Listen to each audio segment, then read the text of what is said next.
আসসালামু আলাইকুম ওয়া রাহমাতুল্লাহি ওয়া বারাকাতুহু। দেশ এবং প্রবাস থেকে যেখান থেকে ভিডিওটি দেখবেন অবশ্যই আমার চ্যানেলটি সাবস্ক্রাইব করবেন এবং কাজ করতে চাইলে কাজকাম অবশ্যই যদি পছন্দ হয় ভালো লাগে অবশ্যই আমাদের সাথে যোগাযোগ করুন। স্ক্রিনে এবং হোয়াটসঅ্যাপ নাম্বার থাকবে।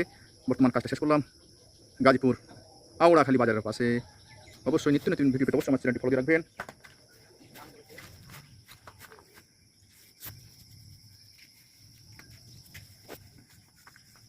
এটি একটি কেচিং রঙের জ্বালানার ডিজাইন, দেখুন কত অসাধারণ করে করা হয়েছে।